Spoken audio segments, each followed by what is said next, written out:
vamos a recordar al presidente Juárez. Son tres lecturas porque el tratamiento al presidente Juárez pues es especial.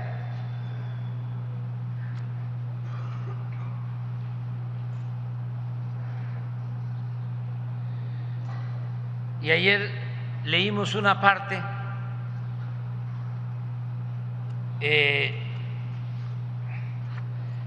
pero me quedé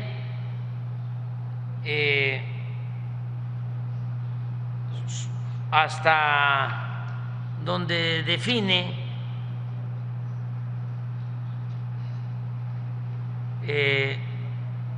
cómo ve la situación de los ricos. Es la única mención que conozco sobre este tema, porque Juárez era prudente, muy prudente, era más hechos que palabra, y siempre no buscaba yo, bueno, si él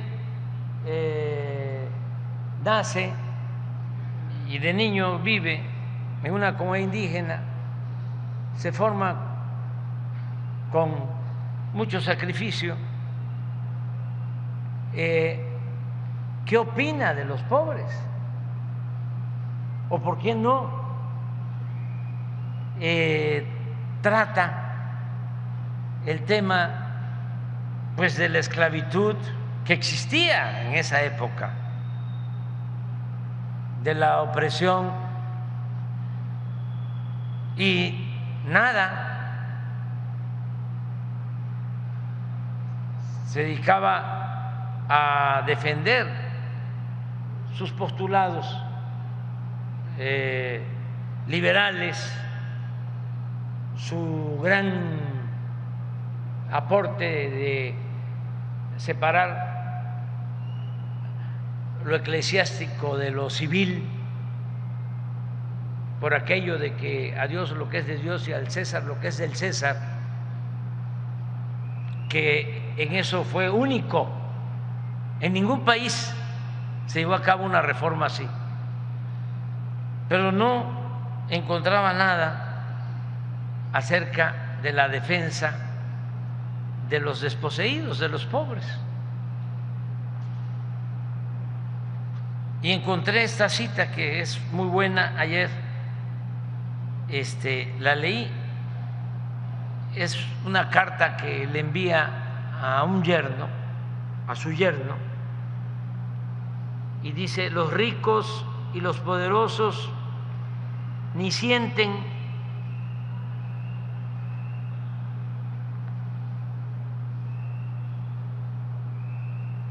ni menos procuran remediar las desgracias de los pobres.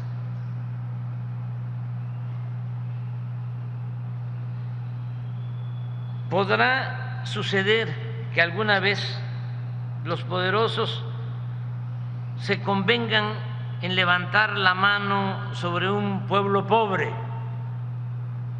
oprimido, pero eso lo harán por su interés y conveniencia. Eso será una eventualidad que nunca debe servir de esperanza segura al débil. Es lo único que he encontrado. Claro, es fuertísimo. Esto no lo pone tan claro ni Marx. Por eso también, en vez de estar buscando doctrinas filosóficas solo en el extranjero, hay que guiarnos por nuestros héroes, que fueron excepcionales. México tiene una fecunda historia política por nuestros mártires, por nuestros héroes. Juárez siempre mantuvo la convicción de que estaba sirviendo a la patria, y esa inquebrantable fe en la causa que sostenía lo hacía inmune a todos los ataques. Ignoraba el desaliento. Decían sus adversarios que era un general mediocre en el campo de batalla, mal jinete, mal tirador. Sin embargo, le reconocían el genio de la adivinación. Pensaba en todo, lo prevenía todo. En su lucha por la libertad y la república, que de acuerdo a esta cita duraba 30 años, ya llevaba 30 años, jamás había cedido, renunciado ni pactado. El gran novelista mexicano Fernando del Paso, esto es para los jóvenes, en su obra Noticias del Imperio, Fernando del Paso es sin duda, como Rulfo, de los mejores escritores de México. Merecía el Premio Nobel de Literatura, Fernando del Paso, y recomiendo esa obra. Tiene otras, pero se llama Noticias del Imperio. Narra todo lo que fue la invasión, la usurpación de Maximiliano, de la emperatriz Carlota, de ese tiempo. Este novelista imagina un diálogo en el cual Juárez le dice a su secretario: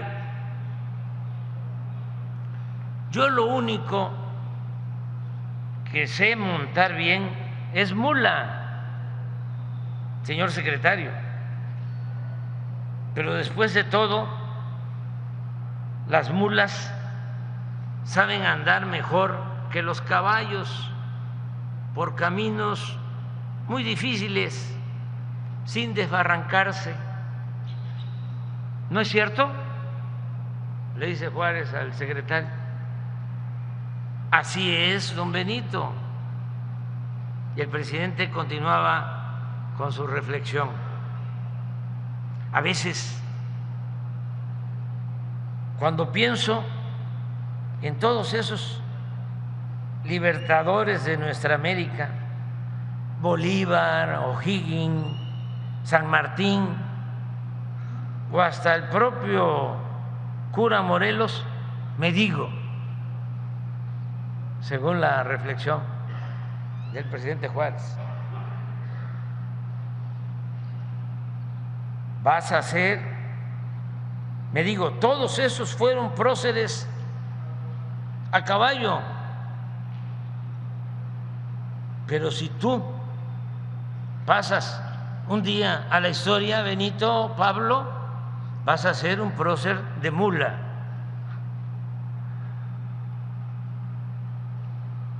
Pero como usted ha dicho, don Benito, le dice el secretario, las mulas llegan más lejos. No, es usted quien lo ha dicho, señor secretario. Las mulas llegamos más lejos. Perdón, don Benito, yo no quise. Usted no me replique.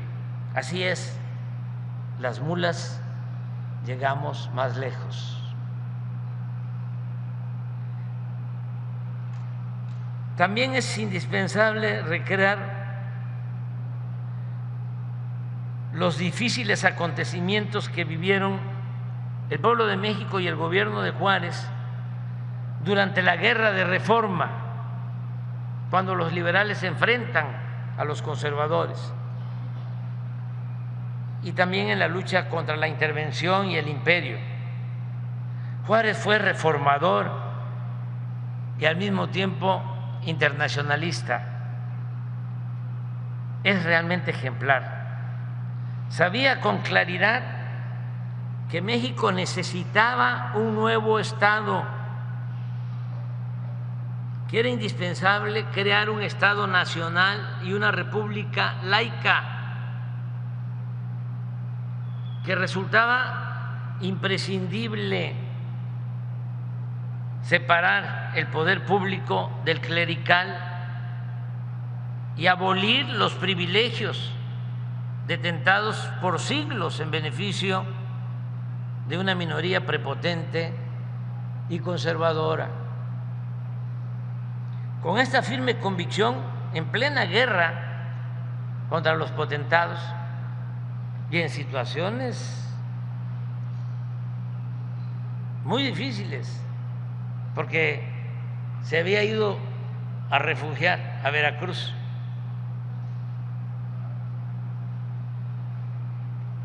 Juárez, a pesar de estar aparentemente replegado, se lanza hacia adelante desde Veracruz, una de las varias sedes de su gobierno itinerante, y con determinación y sin medias tintas proclama las históricas leyes de reformas,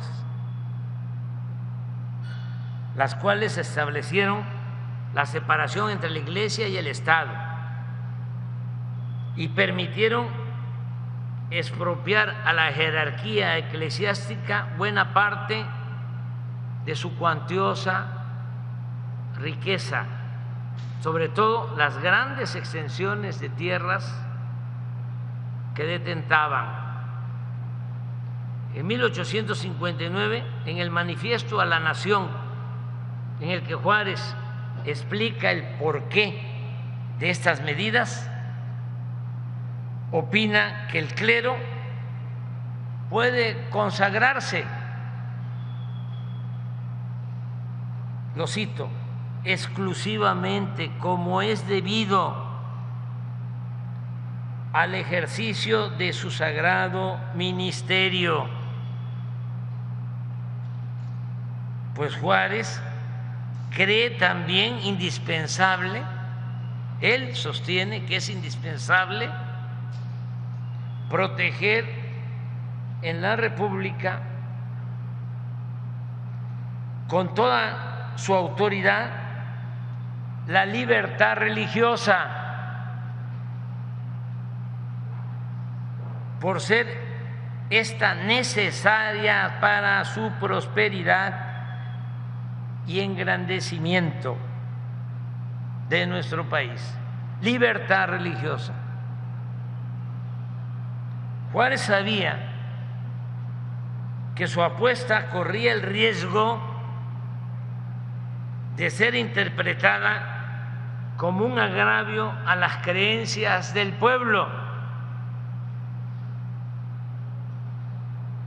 Por eso procuró diferenciar lo anticlerical de lo antirreligioso. Para decirlo con más claridad, Juárez era anticlerical, pero no antirreligioso.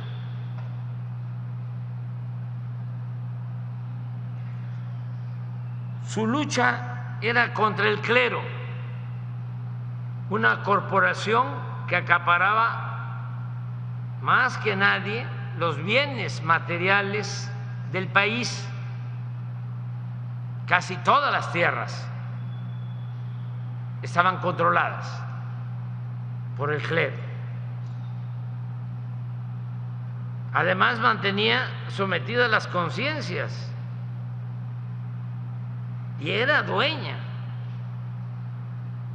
en los hechos del poder público.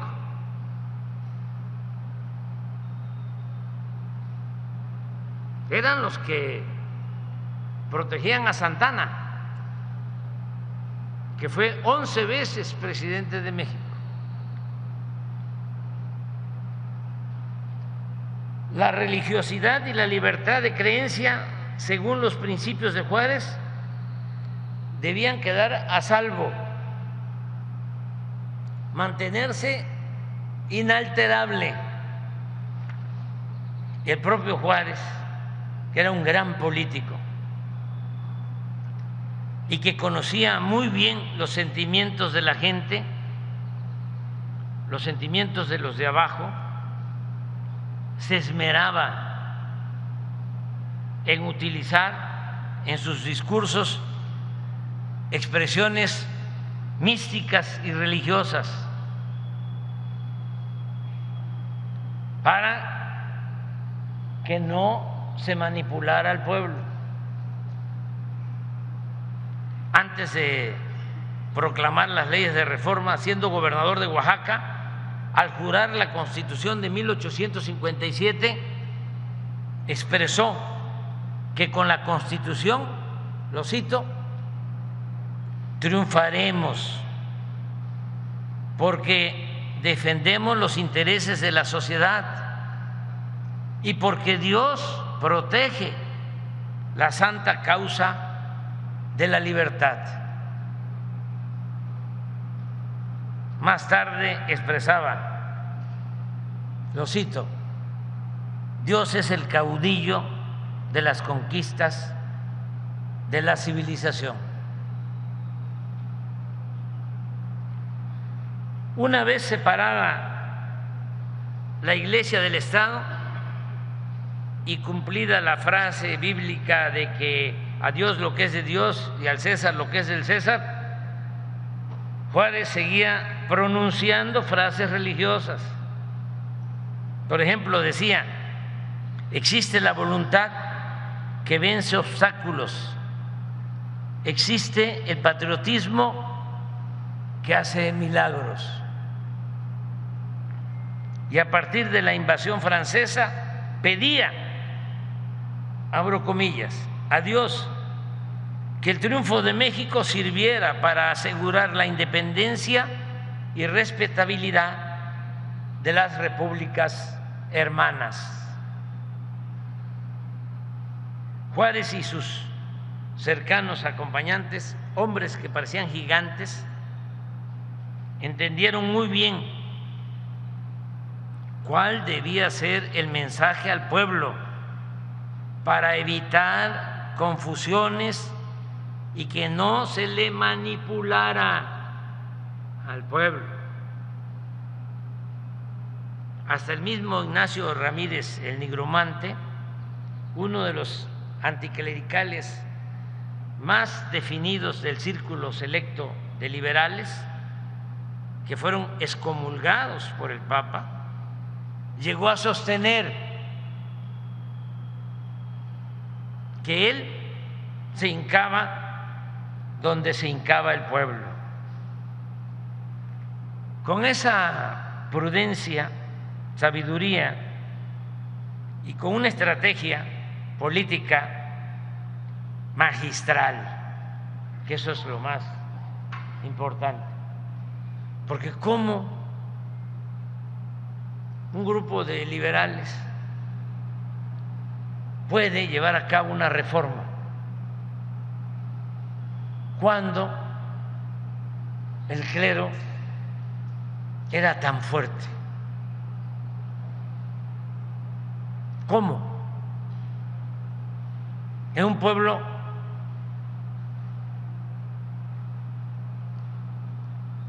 en ese entonces 100% católico.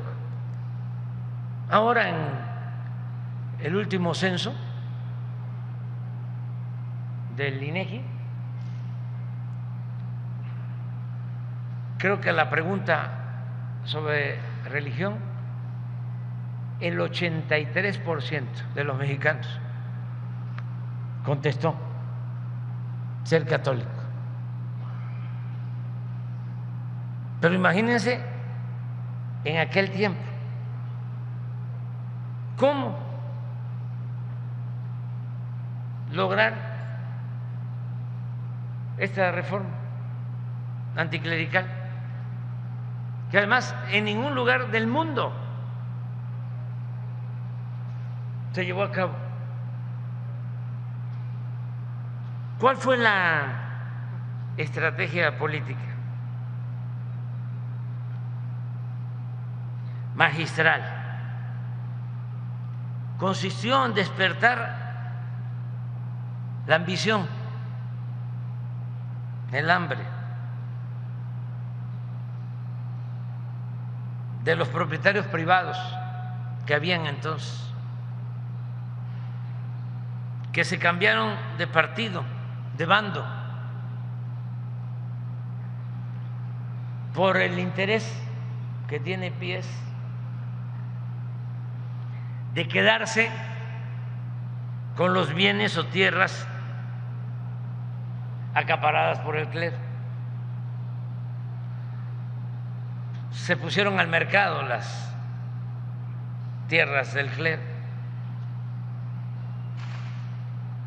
En otras palabras, repito, al ponerse al mercado las grandes extensiones de terrenos que poseía la Iglesia, se despertó la ambición de hacendados y aspirantes a latifundistas que se convirtieron en liberales.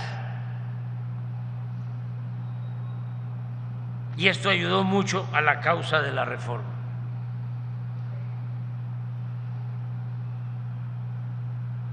Por ejemplo,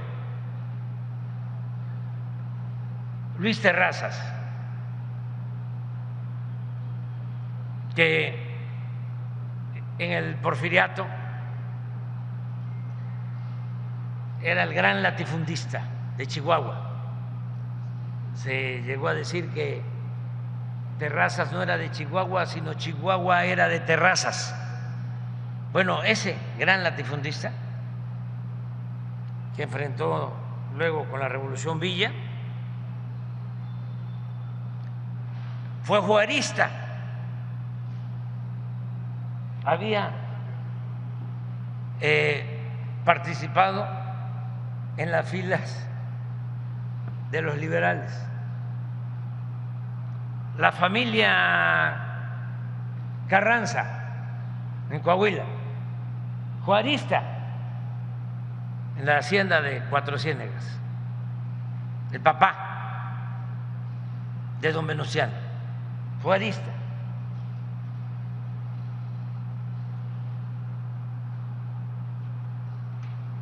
Esto fue decisivo para consumar el milagro